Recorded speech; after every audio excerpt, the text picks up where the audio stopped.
من الشیطان الرجیم بسم اللہ الرحمن الرحیم الحمد للہ رب العالمین وباری الخلائق الاجمعین الصلاۃ والسلام علی رسولہ وحبیبہ وصفیہ سیدنا و نبینا و مولانا ابی القاسم محمد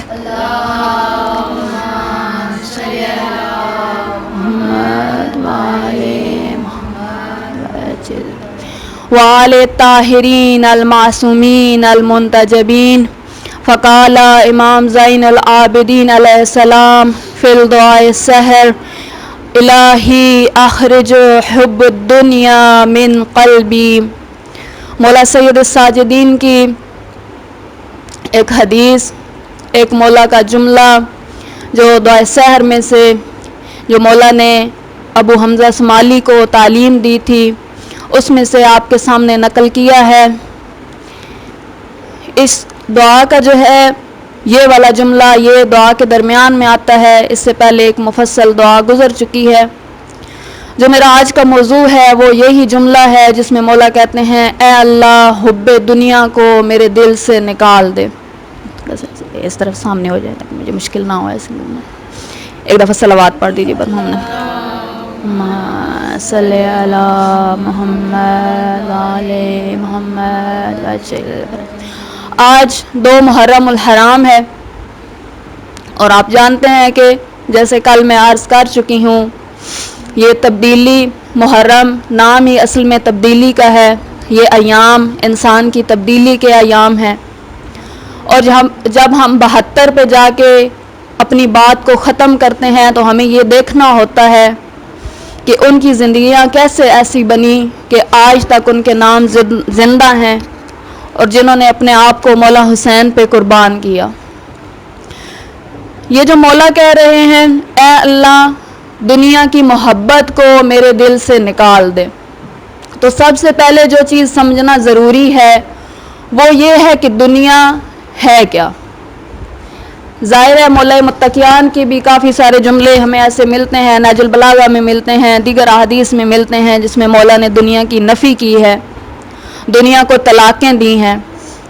تو ہم جب بات کرتے ہیں دنیا کی تو اس سے پہلے یہ سمجھنا ضروری ہے کہ دنیا کیا ہے، اس کے بعد ہم اس سے محبت اور نفرت کو سمجھ پائیں گے۔ سب سے پہلی جو دنیا ہے وہ کون سی دنیا ہے؟ خمینی کہتے ہیں دنیا کی 2 اقسام ہیں۔ ایک دنیا وہ ضروری ہے انسان کے لیے اور ایک دنیا نقصان دہ ہے جس کی محبت کو امام علی علیہ السلام نے اور دیگر ائمہ نے اور مولا کی اس حدیث اور اس جملے میں جس کی نفی کی گئی ہے، جس سے پناہ مانگی گئی ہے۔ ایک دفعہ صلوات پڑھ دیجیے صلی اللہ محمد والے محمد وجل۔ مولا کائنات فرماتے ہیں دنیا ایک پل ہے، ایک گزرگاہ ہے۔ فرض کریں میرا گھر ہے کسی ایسی جگہ پہ، ایک منزل ہے اور اس کے پہلے گھاٹی ہے، کوئی دریا ہے، کوئی کھائی ہے۔ اب میں نے اس سے گزر کے اپنے گھر تک جانا ہے، اپنی منزل تک جانا ہے۔ اب وہ جو کھائی ہے، جو گھاٹی ہے یا جو دریا ہے، جو بھی چیز ہے جو میرا راستہ ہے، اس پہ ایک پل کا ہونا ضروری ہے۔ اگر وہ پل نہیں ہوگا تو میں اس کے اندر گر جاؤں گی۔ مولا کائنات کہتے ہیں کہ یہ دنیا پل ہے، آخرت تمہاری منزل ہے اور دنیا گزرگاہ ہے، یعنی انسان کو ہر حال میں اس پل سے گزرنا ہی گزرنا ہے۔ جب خداوند متعال نے انسان کو خلق کیا، سب سے پہلے انسان، تو ہم دیکھتے ہیں کہ اللہ تعالیٰ نے ان کا امتحان لیا، بلکہ اس سے پہلے بھی اللہ نے جب تمام چیزوں کو خلق کیا، تمام دنیا کو خلق کیا، یہ پہاڑ، یہ درخت، یہ زمین، یہ آسمان اور دیگر چیزیں اور انسانوں کو بھی خلق کیا، تو اللہ تعالیٰ نے ارادہ کیا کہ میں دیکھیں خدا کو اختیار ہے، خدا کن فیکون کا مالک ہے۔ خدا نے یہ ارادہ کیا کہ میں کوئی ایسی مخلوق خلق کروں جس کو محدود ارادہ دے دوں۔ ظاہر ہے ہم کل اختیار نہیں رکھتے، لیکن اللہ نے ارادہ کیا کہ میں ایسی مخلوق خلق کروں جس کو محدود ارادہ دے دوں. خداوند متعال نے ساری مخلوقات میں سے پوچھا. ایک دفعہ صلوات پڑھ لیں. سیٹ نہیں ہو رہا, سیٹ نہیں ہو رہا, نیچے ہو جاتا ہے, نیچے ہو جاتا ہے. نعرہ تکبیر, اللہ اکبر, نعرہ رسالت, یا رسول اللہ, نعرہ حیدری, یا علی, حیدری, یا علی, باواز بلند تر صلوات. اللہم صلی علی محمد وآل محمد وجل.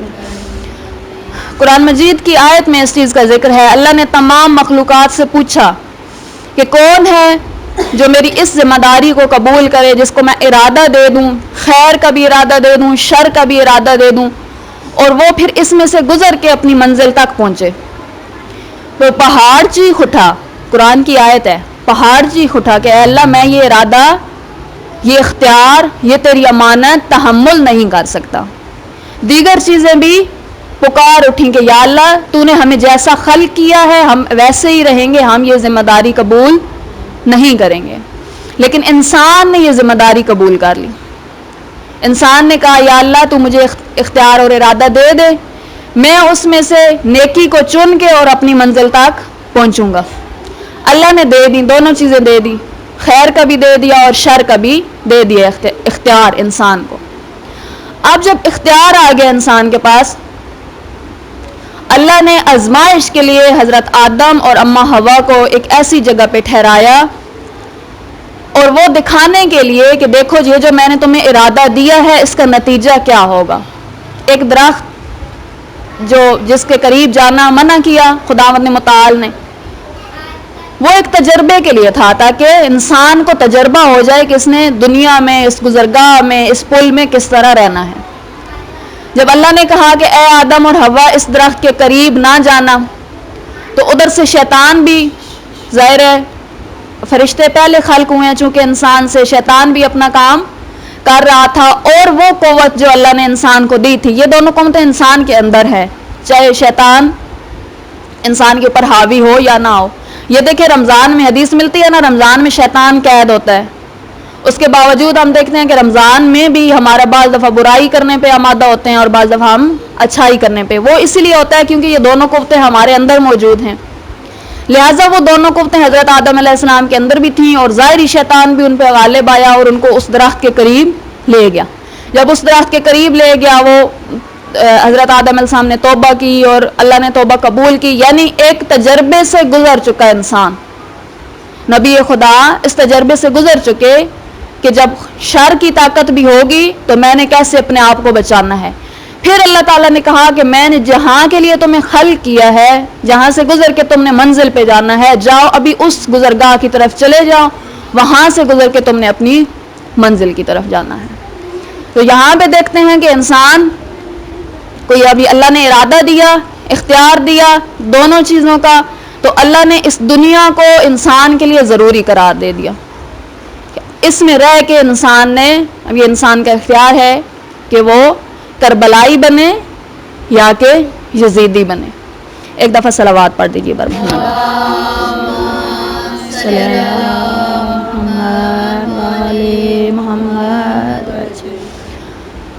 ایک عام سی مثال دیتی ہوں دنیا سے, آپ کو سمجھنے میں آسانی ہوگی. ہم جب دیکھتے ہیں کہ ہمارے بچے نے, ہم نے خود کوئی تعلیم حاصل کرنی ہے, میٹرک کرنا ہے فرض کریں. اب کیا ہے, میٹرک کرنے کے لیے بچے کو کلاس میں وارد ہونا پڑے گا. رزلٹ بعد کا تعلق ہے, اچھا آئے یا نہ آئے وہ انسان کی اپنی کوشش پہ ہے کہ نتیجہ کیسے آتا ہے.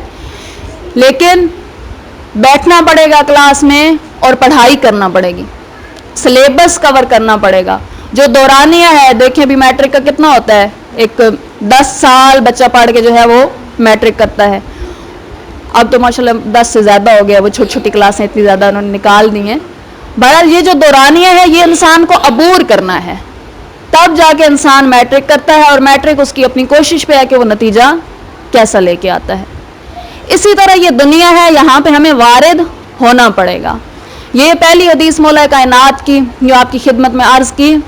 اب ایک اور حدیث کی طرف بڑھتے ہیں، اس سے پہلے ایک دفعہ بلند آواز سے صلوات پڑھ دیجیے ملائکہ ناطق جاتے ہیں۔ صلی محمد وعلی محمد وجل فرمان۔ ایک ہم سلیبس میں بھی پڑھتے آئے ہیں اور آپ لوگوں کو ساروں کو زبانی یاد ہوگی، دنیا آخرت کی کھیتی ہے، بہت زیادہ پڑھی ہے ہم نے، جب چھوٹے چھوٹے ہوتے ہیں اس کا مفہوم بھی نہیں سمجھ آ رہا ہوتا تو ہمیں یہ رٹا دی گئی تھی کہ دنیا آخرت کی کھیتی ہے، یہ حدیث ہے۔ اور اس میں دیکھیں جب ہم کھیتی کی بات کرتے ہیں، کھیتی یعنی جہاں پہ کسان یا جو فصل کاشت کرنے والا ہوتا ہے وہ بیج بوتا ہے اور مختلف قسم کی وہاں پہ جو ہے فصلیں اگاتا ہے۔ اب کئی قسم کی فصلیں اگاتے ہیں انسان، لیکن اس کے لیے کھیتی جو ہے وہ ہونا ضروری ہے۔ اگر کسی کے پاس زمین نہیں ہے تو چاہے وہ جتنے گل بوٹے اگانا چاہے نہیں اگا سکتا۔ اسی طرح یہاں پہ ہمیں آئمہ سے ملتا ہے، آئمہ کہہ رہے ہیں کہ دنیا آخرت کی کھیتی ہے، یعنی اس میں بیج بو گے تو کل کاٹو گے۔ جتنے گول بوٹے جو ہے دیکھیں کتنے مختلف قسم کے پھول ہوتے ہیں، پھل ہوتے ہیں، ان کو ہم دیکھ کے جو ہے اسی سے عبرت حاصل کرے انسان کہ جس طرح یہ کھیتی، اس میں جس قسم کا میں بیج بوتی ہوں اس قسم کی جو ہے پھول نکلتا ہے، اس قسم کی فصل نکلتی ہے۔ یہ دنیا بھی اسی طرح ہے، انسان کو یہ دے دی گئی کھیتی، اس میں اب کاشت کرو، فصل کاشت کرو، جو تمہاری مرضی ہے کاشت کرو، کیونکہ اللہ نے مرضی اور اختیار انسان کو دے دیا ہے، اور اس کا نتیجہ جو ہے وہ 10 سال بعد نہیں بلکہ وہ اللہ کے اختیار میں ہے کہ نتیجہ کب آئے، کسی کو 40 سال بعد، ظاہر ہے جب موت ہوگی تو نتیجہ آئے گا، اور آج کل تو اتنی کم ہو گئی ہیں لوگوں کی زندگیاں، کسی کو 28 سال بعد، اور ہمارے جو بزرگ گزرے ان کی خوراکیں تھوڑی اچھی ہوتی تھیں تو وہ ماشاءاللہ بعض دفعہ 100 سے بھی تجاوز کر جاتے تھے۔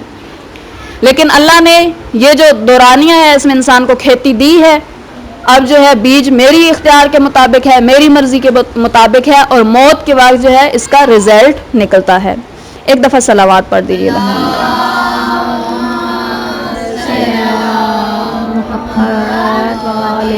محمد اے ہماری درسگاہ کربلا کربلا اقصی راستہ کربلا کربلا حسینیوں کا راستہ کربلا کربلا نعرے حیدری یا علی یا علی یا علی مدد حق ہے صلی اللہ علیہ وسلم۔ امام باقر علیہ السلام فرماتے ہیں کہ دنیا وجود خدا کا پتہ دیتی ہے، جیسے ابھی میری بہن نے بات کی دلائل پہ، عقل پہ، کہ اگر دنیا کی چیزوں کو مشاہدہ کرو تو وجود خدا کا پتہ دیتی ہے۔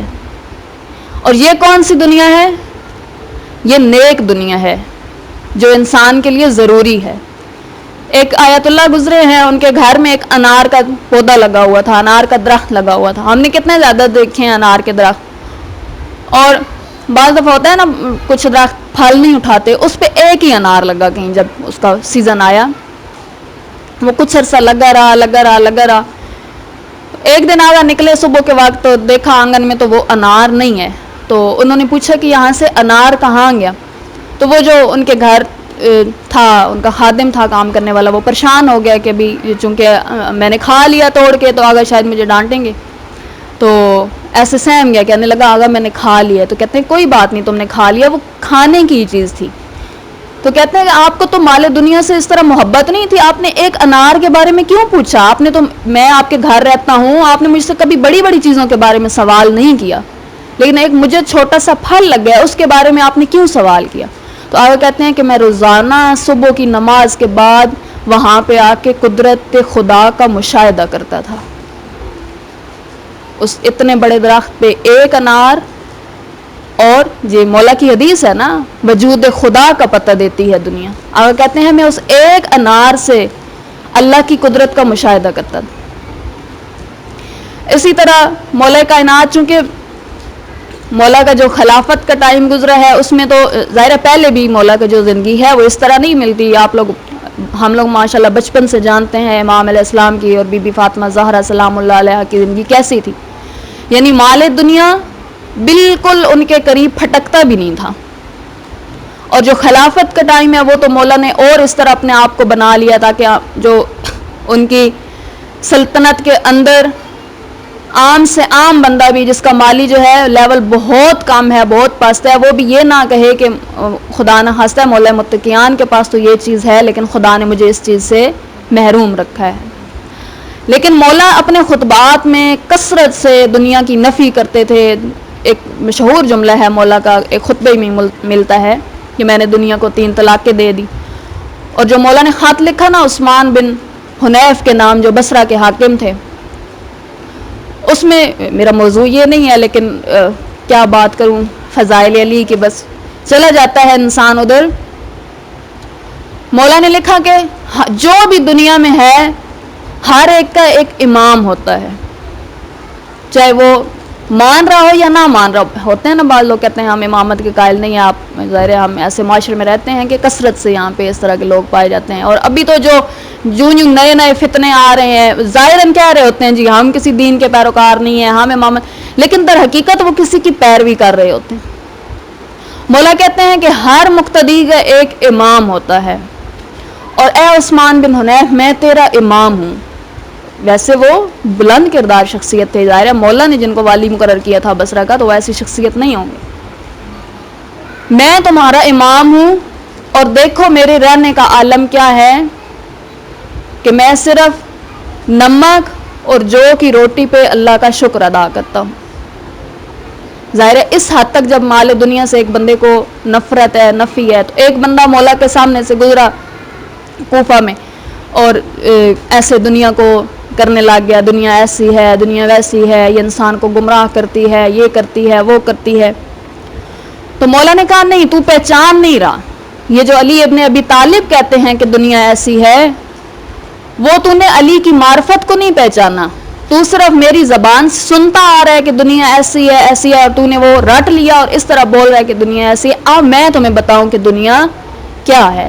یہاں پہ مولا، یہ مولا کے خطبے کے الفاظ ہیں، یہاں پہ مولا نے دنیا کی چند خوبیاں بیان کی ہیں۔ کیا خوبیاں بیان کی ہیں؟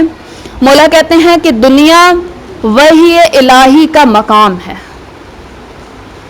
دنیا خدا کو پہچاننے کا مقام ہے، اور اس سے بڑھ کے مولا کا ایک جملہ ہے کہ دنیا انبیاء کے سجدوں کی جگہ ہے۔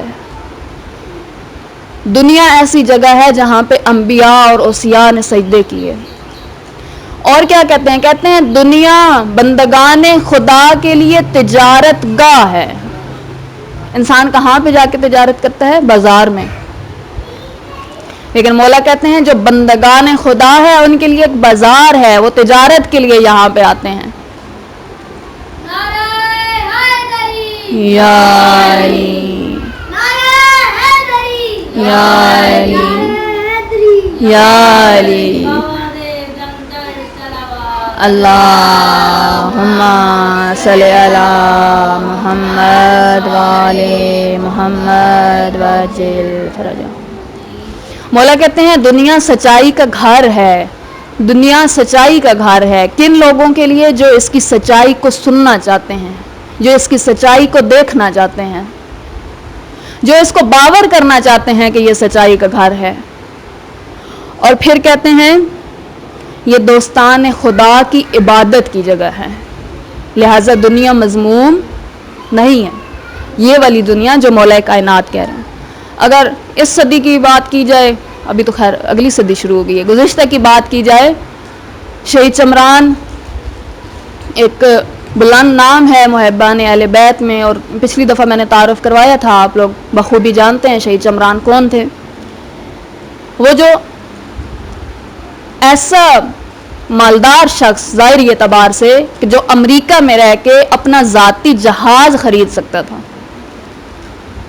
لیکن جب لبنان سے خط آیا کہ یہاں پہ آپ کی ضرورت ہے تو وہ سارا کچھ چھوڑ کے اور لبنان پہنچ گئے۔ اور اس وقت لبنان کا کیا عالم تھا، ابھی بھی ایک بڑا حادثہ ہوا ہے، خدا خیریت سے ان کو اس حادثے سے نکالے، لیکن اس وقت لبنان بہت مشکل میں تھا، اس قدر مشکل میں تھا۔ آج وہاں پہ ایک پہچان ہے، ہماری پہچان ہے، تشیع کی پہچان ہے۔ جیسے ہی لبنان کی بات کی جائے سید حسن نصر اللہ کی طرف انسان کا ذہن چلا جاتا ہے، اور جو ہماری وہاں پہ جماعت ہے حزب اللہ، اس کی طرف انسان متوجہ ہو جاتا ہے۔ لیکن یہ 70 کی دہائی میں شہید چمران ادھر شفٹ ہوئے ہیں، وہاں اس وقت جو ہے تشیع کا یہ عالم نہیں تھا، اور چونکہ تب اسرائیل اپنے قدم جما رہا تھا، کثرت سے یتیم وہاں پہ پائے جاتے تھے، کثرت سے، کیونکہ میں نے پہلے بھی تعارف کروایا ہے وہ کیسے زمینوں پہ قبضہ کرتے تھے، گاڑی گزارتے تھے، کسان بیچارے جو زمینوں میں کام کر رہے ہیں، ایک دو تین بندے کھڑے ہوتے تھے، ایک اس طرف منہ کر کے ایک اس طرف فائرنگ کی، مردوں بیچاروں کو شہید کیا، زمینوں پہ قبضہ کیا، عورتوں کو گھروں میں بٹھایا اور زمینیں اسرائیل کی ہوگی۔ جب یہ عالم تھا، ظاہری سی بات ہے کثرت سے یتیم پائے جاتے تھے وہاں، تو آغا نے ان یتیموں کی ذمہ داری لی اور اپنے سارے وسائل لبنان میں لگا دیے۔ ایک دفعہ ان کی بیوی کہتی ہیں کہ سورج غروب ہو رہا تھا، جیسے ہم لوگ کبھی جائیں نا، یہ جو اوپر والا پارک ہے، تو جو آخری لمحہ ہوتا ہے نا سورج کے غروب ہونے کا، اس ٹائم سورج صرف ایسے چاند کی طرح سرخ سرخ دکھائی دے رہا ہوتا ہے، یعنی اتنا تیز نہیں ہوتا کہ انسان اس کی طرف نگاہ نہ اٹھا سکے۔ تو کہتی ہیں کہ میں نے دیکھا کہ کھڑکی کے آگے کھڑے ہیں، سورج غروب ہونے پہ ہے اور مسلسل ان کی آنکھوں سے آنسو جاری ہیں، تو وہ ظاہر ہے ان کے ساتھ زندگی گزار رہی تھیں غادہ چمران، وہ جانتی تھی، ان کی معرفت کو جانتی تھی۔ کہتے ہیں میں نے تھوڑی دیر صبر کیا کہ یہ اس کیفیت سے نکل آئیں۔ آپ نے اگر کسی شخص کو ایسے قریب سے دیکھا ہو، انشاءاللہ کہ اللہ صاحب کو بہترین لوگوں کی زیارت نصیب کرے، علماء کی زیارت نصیب کرے، اور سب سے بڑھ کے امام زمانہ کی زیارت نصیب کرے، تو جو اس طرح کے لوگ ہوتے ہیں، عارف لوگ ہوتے ہیں، جو عاشقان خدا ہوتے ہیں، جب وہ اس عالم میں ہوتے ہیں تو دیکھنے والے سمجھ جاتے ہیں کہ اب یہ بندہ یہاں پہ نہیں ہے، جیسے آیت اللہ تقی بہجت کے بارے میں ملتا ہے اور دیگر جو عارفین کے بارے میں ملتا ہے۔ وہ کہتی ہیں کہ میں نے نہیں بلایا کہ کچھ ٹائم بعد یہ جب اس کیفیت سے نکلیں تو میں ان سے پوچھوں کہ آپ کس چیز پہ، کیونکہ جب وہ کہتی ہیں میں نے کھڑکی سے جھانکا تو ایک ویرانے کے علاوہ مجھے کچھ نظر نہیں آیا، جو تباہ کیا ہوا تھا اسرائیل کا، ظالموں کا لبنان، اس کے علاوہ مجھے کچھ نظر نہیں آیا۔ آغا چمران کس چیز کو دیکھ کے گریہ کر رہے ہیں، کس چیز کو دیکھ کے گریہ کر رہے ہیں، یہاں تک کہ کہتی ہیں کہ مجھے لگا کہ اب اس کیفیت سے نکلے ہیں، اور میں نے کہا کہ آغا اب کس چیز کو دیکھ کے اتنا گریہ کر رہے تھے؟ کہتے ہیں میں سورج کو دیکھ کے اتنا گریہ کر رہا تھا، سورج کو غروب ہوتا دیکھ کے اتنا گریہ کر رہا تھا۔ کہتی ہیں میں چپ کر کے ان کو سننے لگی، میں نے کہا سورج کو غروب ہونے میں اور یہ کیا تعلق کیا ہے کہ انسان اسے گریہ کرے؟ کہتے ہیں غادہ دنیا کتنی خوبصورت ہے، یہ انسان ہے جو یہاں پہ آ کے اپنے آپ کو ظالم بناتا ہے۔ کہتے ہیں ان کھنڈرات میں جو نیچے سارے مجھے کھنڈر نظر آ رہے تھے، ان میں بھی جب میں نے اوپر دیکھا تو مجھے سورج ڈوبتا ہوا نظر آیا، اور میں نے اللہ کا شکر ادا کیا کہ یا اللہ یہ دنیا تو نے کتنی خوبصورت بنائی ہے۔ یہ وہ دنیا ہے جو مولا کائنات کہتے ہیں کہ جو باور کرنا چاہتا ہے کہ دنیا سچائی کا گھر ہے۔ اب ہم جیسے لوگ وہاں پہ کھڑے ہوتے، اللہ اللہ کیا یہ بلڈنگز کی حالت بنی ہوئی ہے، یہاں پہ کیا ہوا پڑا ہے، اس طرح ہے نا۔ لیکن ایک عارف خدا، ایک سچائی کو باور کرنے والا، دنیا کو اللہ نے خوبصورت بنایا ہے۔ ایک دفعہ صلوات پڑھ دیجئے بر محمد وآل محمد، پھر آگے بڑھتے ہیں۔ صلی اللہ محمد وآل محمد وسلم۔ نعرہ تکبیر، اللہ اکبر، نعرہ رسالت، یا رسول اللہ، نعرہ حیدری، یا علی، آواز بلند تر صلوات، اللہم صلی علی محمد وآل محمد وسلم۔ میں کوشش کروں گی ابھی باقی چیزوں کو مختصر کروں۔ مولا کائنات فرماتے ہیں نا، گفتگو کی آفت یہ ہے کہ وہ طویل ہو جائے، تو ابھی ہمارا چونکہ ٹائم بھی مختصر ہو گیا تو وہ اور جو ہے اس میں حسن پڑ گیا ہے کہ وہ مختصر ہوتے ہیں۔ اب جو چیز ہمیں سمجھنی ہے وہ مولا سید ساجدین کا یہ والا جملہ ہے جو مولا کہتے ہیں اے اللہ اس دنیا کی محبت کو میرے دل سے نکال دے۔ وہ کون سی محبت ہے؟ مولا سید ساجدین تو ایک معصوم تھے، ان کے دل میں دنیا کی محبت نہیں تھی۔ جب ان کی تعلیمات انسان پڑھتا ہے تو شاید وہ ہمارے لیے کر رہے تھے کہ جو ہم سے اتنا بعد آؤ گے، اس قدر ایسے ماحول میں آؤ گے جہاں ہر طرف سہولتیں ہی سہولتیں ہوں گی، اور وہاں پہ مولا یہ کہہ رہے ہیں کہ اپنے آپ کو بچاؤ، یا اللہ دنیا کی محبت کو میرے دل سے نکال دے۔ اور کس وقت کی یہ دعا ہے؟ یہ سحری کے وقت کی دعا ہے۔ اور جیسے میں نے پہلے عرض کیا کہ اس دعا سے پہلے بھی کچھ مطلب یہ جو میں نے جملہ آپ کی خدمت میں تلاوت کیا ہے، اس سے پہلے ملتا ہے انسان کو کہ انسان کیا ہے، میں کیا ہوں، میں کیا ہوں، میں کیا۔ اس کے بعد مولا نے یہ کہا، اس سے پہلے کیا ملتا ہے کہ یا اللہ تو نے مجھے ایسا کیوں بنا دیا؟ میں جب نماز کے لیے کھڑی ہوتی ہوں تو میرے دل میں خیال آتے ہیں، کیا ایسا ہے کہ تو مجھے بے نمازی دیکھنا چاہتا ہے؟ اے اللہ کیا تو نے مجھے علماء کی مجلس سے غائب پایا ہے؟ کیا تو نے مجھے ایسا سمجھ لیا ہے کہ میں واعظ و نصیحت قبول نہیں کروں گی؟ اس طرح ساری ترتیب ہے، ایک ترتیب ہے۔ اس کے بعد مولا نے یہ جملہ کہا کہ یا اللہ دنیا کی محبت کو میرے دل سے نکال دے۔ یہاں تک ہمیں سمجھ آ گئی کہ ایک دنیا اچھی دنیا ہے۔ اب جس کی ضرورت ہے کہ وہ کون سی دنیا ہے جو مذموم ہے، جس کی مولا کائنات نے مذمت کی ہے، جس سے دور رہنے کو ہمیں کہا گیا ہے۔ میرے چھٹے امام فرماتے ہیں، امام صادق علیہ السلام، ایک دفعہ صلوات پڑھ لی مولا کی ذات ایک 10 پہ، محمد والے محمد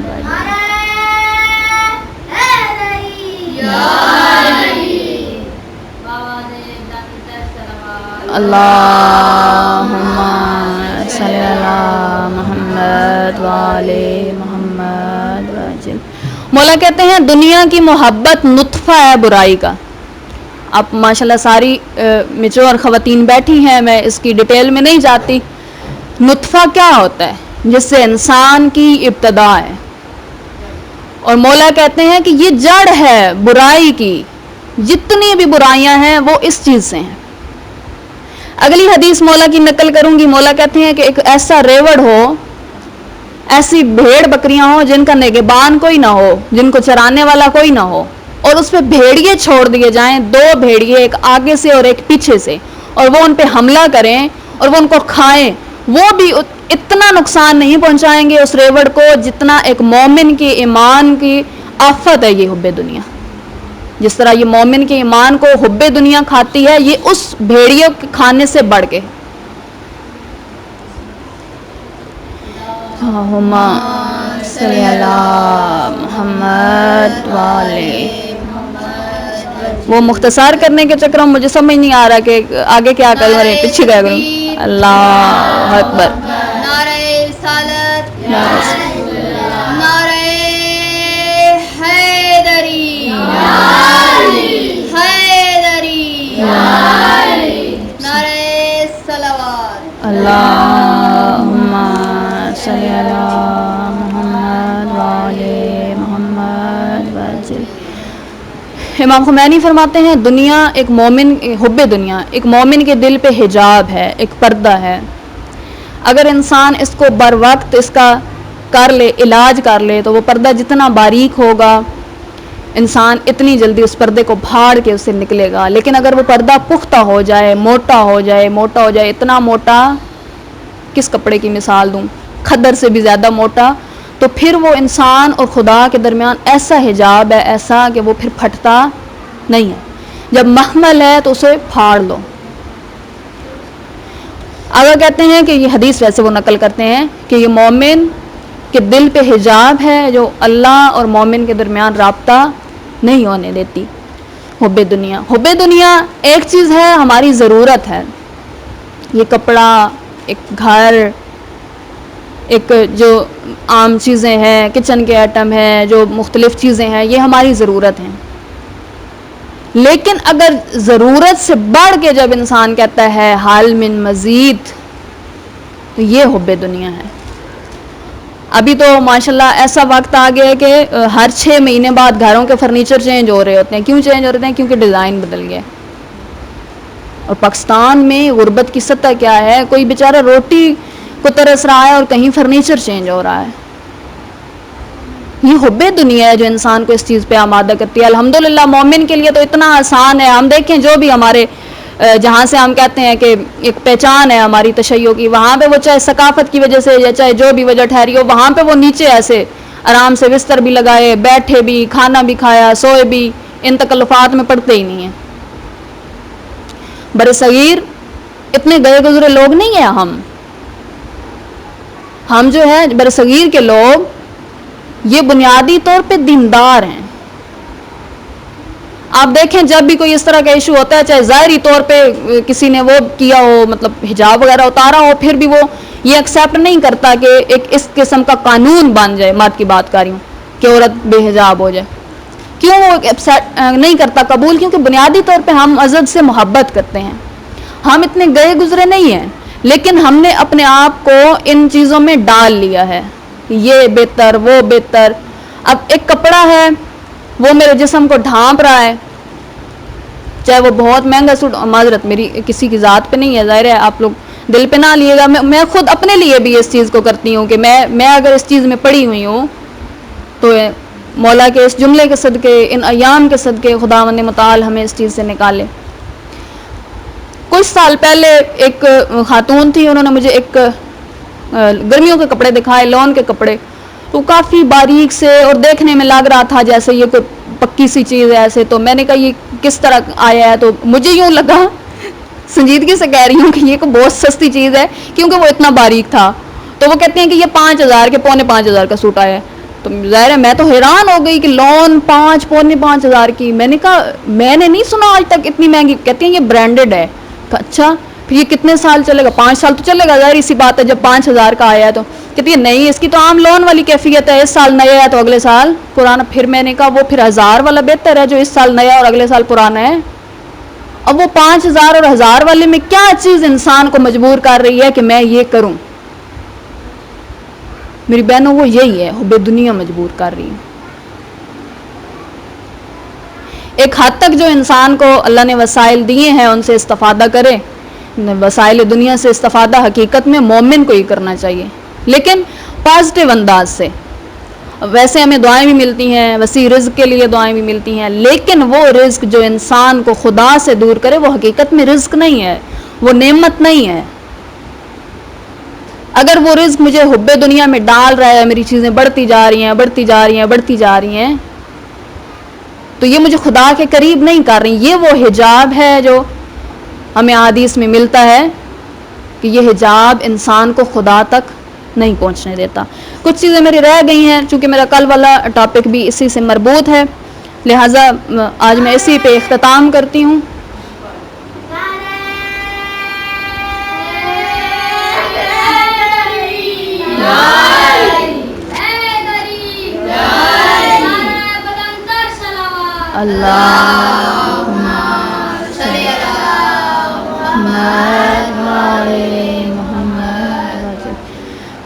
جیسا کہ ہم دیکھتے ہیں ہماری گفتگو کا اختتام ہوتا ہے آخر کربلا والوں پہ. ہم کربلا میں جس شخصیت کو بھی دیکھ لیں تو ہمیں یہی ملتا ہے کہ وہ اس چیز سے آزاد تھے تب جا کے وہ کربلا میں اپنی جان دے سکیں. بریر حمدانی، جیسے میں نے کل بھی آپ کو تعارف کروایا ان کا، جب جاتے ہیں مولا پہ اپنی جان کو قربان کرنے، شاید یکم محرم کو کہ 2 محرم کو نکلتے ہیں، ابھی مجھے اشتباہ ہو رہا ہے، اور انہوں نے اپنی بیٹی کی شادی کی تاریخ رکھی ہوئی تھی 10 محرم کو. ظاہر تب ابھی واقعہ کربلا نہیں ہوا تھا، ان کے نزدیک 10 محرم نہیں تھا اس طرح. تو کیا ہوتا ہے کہ جو ان کا داماد ہے وہ پہلے پوچھتا ہے کہاں ہیں، کوفہ کے حالات اس طرح، بڑی مشکل سے نکل کے کربلا پہنچتا ہے، جا کے ملتا ہے بریر حمدانی سے. کب ملتا ہے؟ شب عاشور کو ملتا ہے. اور اتنی مسافت نہیں ہے، خدا ہر کسی کو ظاہر بنائے، کربلا کا ظاہر بنائے، مولا کا ظاہر بنائے. اتنی مسافت نہیں ہے کوفہ اور کربلا کی. کہتا ہے کہ آپ آئیں، آپ ایک دفعہ نکاح میں شرکت کریں، اجازت دے دیں، کیونکہ ہماری فقہ میں ولی کی اجازت کے بغیر لڑکی کا نکاح نہیں ہوتا. ایک دفعہ اجازت دے دیں اور اس کے بعد آ کے جو ہے آپ ادھر آ جائیں اس جنگ میں. یہ کون سی جنگ جس کا ظاہری نتیجہ میں اپنی آنکھوں سے دیکھ رہا ہوں. تو میری بہنوں، بریر حمدانی نے کیا کہا؟ اے حنزلہ، تو مجھے یہ بتا کوئی چیز ایسی ہے دنیا میں جو تجھے تمام چیزوں سے بڑھ کے پیاری ہو، جس پہ تو اپنی ہر چیز قربان کرے، تو اپنا گھر قربان کرے، ہر چیز اپنی قربان کرے. ابھی جناب حنزلہ حیرانی کے عالم میں ان کو دیکھ رہے ہیں اور کہتے ہیں کہ میں مولا حسین کو دنیا کی ہر چیز سے بڑھ کے اتنا چاہتا ہوں کہ میں نہیں گوارا کرتا کہ میں مولا اس عالم میں چھوڑ کے واپس جاؤں اپنی بیٹی کا نکاح کرنے. ان کا یہ ایک جملہ ان کے داماد کے لیے بھی وسیلہ بنا کہ وہ پھر شہید ہوئے ہیں. وہاں سے ایک دفعہ لوٹ جاتے ہیں اور عاشور کی صبح کو آ کے پھر اس لشکر سے مل جاتے ہیں. اسی طرح جو دیگر نام ملتے ہیں میری بہنوں، اب یہی واب قلبی، ایک نیا شادی شدہ جوڑا اور ایک ایسی عورت، ظاہری طور پہ دیکھیں تو کہا جاتا کہ ابھی تو وہ دلہن کو گھر لائے ہیں، لیکن قربان کی اپنی جان امام علیہ السلام پہ، کس چیز کو چھوڑ کے یہ چیز انہیں ملی ہے؟ یہی چیز، حب دنیا کو چھوڑ کے ان لوگوں کو یہ چیز ملی ہے۔ اب جب دوسرا لشکر دیکھیں، کوئی ریاست طلبی کا مارا ہوا، کوئی حب دنیا کا مارا ہوا، لالچ دیا تھا یزید نے۔ جب عمر سعد سے ملاقات ہوتی ہے مولا کی، مولا نے کہا عمر سعد عالم تھا، جانتا تھا میں کیا کر رہا ہوں۔ مولا نے کہا ایسے نہ کرو، کہنے لگا میرے بیوی بچے ہیں کوفہ میں، ان کو اسیر کر لیا جائے گا۔ امام نے کہا میں ضمانت دیتا ہوں، کہا میری زمینیں ہیں وہ غصب کر لی جائیں گی۔ مولا نے کہا میں تمہیں باغات دوں گا، اور آخر میں کیا کہا؟ مجھے رے کی حکومت کا وعدہ مل چکا ہے۔ کیوں اس حد تک ایک امام، وقت کا امام جب انسان کو آفر کر رہا ہو میں تمہیں زمین بھی دوں گا، میں تمہارے بیوی بچوں کی بھی ضمانت دیتا ہوں، پھر بھی ایک شخص نہیں آ رہا، حب دنیا ہے جو اس کو نہیں آنے دے رہی۔ ان ایام کے صدقے اللہ ہمیں اس مصیبت سے نکالے، حب دنیا کی آفت سے نکالے۔ میری بہنوں یہ ایام تبدیلی کے ایام ہیں۔ میں خود اپنے آپ کو دیکھوں میں کہاں کھڑی ہوں، مولا اس ذکر کے صدقے ہمیں تبدیل کرے۔ جب آپ مصائب میں گریہ کر رہی ہوتی ہیں نا، جب صحیح آپ کا دل ٹوٹ چکا ہوتا ہے نا گریہ کر کر کے، اس وقت دعا مانگا کریں، اے اللہ میں پناہ چاہتی ہوں اس مال دنیا سے، اے اللہ میں پناہ چاہتی ہوں اس کی آفتوں سے۔ آج 2 محرم الحرام ہے میری بہنوں، یہ قافلہ پہنچ چکا ہے اپنی منزل پہ۔ امام علیہ السلام جب مدینہ سے نکل رہے تھے، جناب ام سلمہ سے ملنے جاتے ہیں، بی بی کہتی ہیں بیٹے سفر اور عراق، اتنے میں ایک خاک لے کر آتی ہیں، دیکھو یہ تمہارے نانا مجھے دے کر گئے ہیں، اس خاک کے بارے میں مجھے کچھ بتا کے گئے ہیں۔ مولا کہتے ہیں اماں جان میں جانتا ہوں، اپنے پاس سے کچھ خاک اٹھائی اور بی بی کو عنایت کی، کہا جب یہ سرخ ہو جائے تو سمجھ جائیے گا آپ کا بیٹا شہید ہو چکا۔ اس خاک کو پہچانتے تھے مولا، اس خاک پہ آ کر آج وارد ہوئے۔ مولا کائنات جنگ صفین میں جاتے ہوئے جب کربلا سے گزرے، مولا اپنی سواری سے اترے، 2 رکعت نماز پڑھی، خاک کو اٹھا کے کہتے ہیں اس خاک میں عاشقوں کا خون گرے گا، یہاں پہ خدا کے پاکیزہ لوگوں کا خون گرے گا۔ جب امام علیہ السلام پہنچے نا کربلا، گھوڑا آگے بڑھتا نہیں ہے، گویا کہ وہ جانتا ہے میری یہ منزل ہے۔ مولا نے جب گھوڑے کا عالم دیکھا، ایک ایسے شخص سے جو جانتا تھا یہ کون سی جگہ ہے، مخاطب ہوئے بتا یہ کون سی جگہ ہے؟ کسی نے کہا مولا نینوا، مولا نے کہا نہیں کوئی اور نام ہے اس زمین کا، کسی نے کہا مولا طف، کہا نہیں کوئی اور نام ہے اس زمین کا، یہاں تک کہ بتانے والا بتاتا گیا۔ ایک دفعہ کسی نے کہا مولا یہ زمین کرب و بلا ہے، مولا نے کہا یہی ہماری وعدہ گاہ ہے۔ کہنے والا کہتا ہے مولا کرب اور بلا یہ زمین کسی کو آباد نہیں ہونے دیتی، لیکن مولا اپنے گھوڑے سے اترے، گویا کہہ رہے حسین اس کو ایسا آباد کریں گے، اربعین پہ دیکھنا یہاں پہ 3 کروڑ جمع ہوں گے، یہ ایسی آباد ہوگی جو یہاں پہ نہیں آ سکتا وہ تمنا کرے گا کاش میں کرب و بلا پہنچوں۔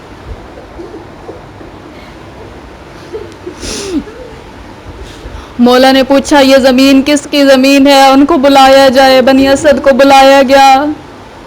امام علیہ السلام کہتے ہیں اے بنی اسد اس زمین کی قیمت کیا ہے؟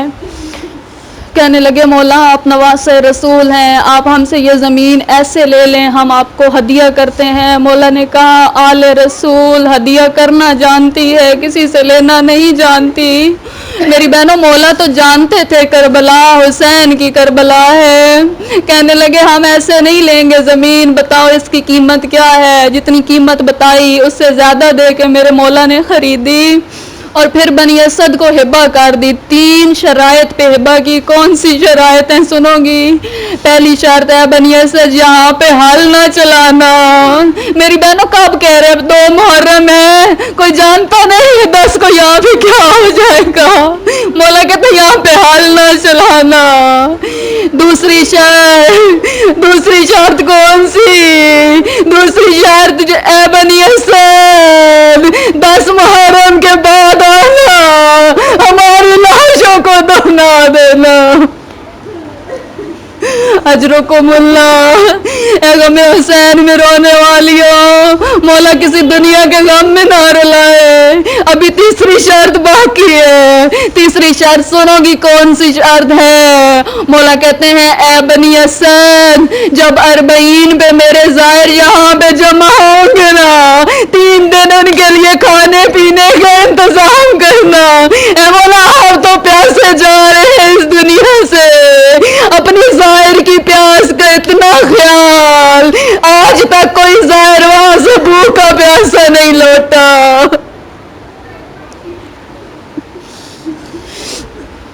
خیمے لگنے کا عمل شروع ہوا. مولا نے اتارا، بیبیوں کو، قافلے کو کہا یہیں پہ پڑاؤ کریں گے. جب خیمے لگا رہے تھے امام علیہ السلام ایک شعر پڑھ رہے تھے. اس شعر کا مضمون ابھی مجھے یاد نہیں ہے، لیکن جب اس شعر کی آوازیں مستورات کے کانوں سے ٹکرائی نا، جناب ام کلثوم کی صدا بلند ہوئی، واہ محمدا واہ مصیبتا واہ مصیبتا. جناب زینب اولیاء پاس گئی، اے بہن کس چیز نے مجبور کیا ایسی صدائیں لگانے کو؟ کہتی ہے مجھے بھائی کے شعر نے مجبور کیا. اے میری بہن مجھے بھائی اپنی شہادت کی خبر دے رہے.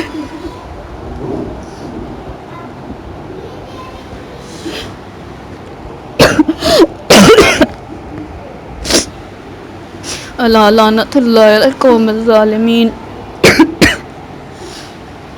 یا اللہ یا اللہ یا اللہ یا رحمان یا رحیم یا مقلب القلوب ثبت قلبی علی دینک و محبت حسین علیہ السلام بولایت علی ابن ابی طالب.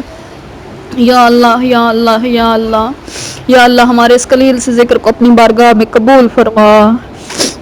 بلند آواز سے آمین بولا کریں. یا اللہ ہمارے ان آنسوؤں کو اپنی بارگاہ میں قبول فرما.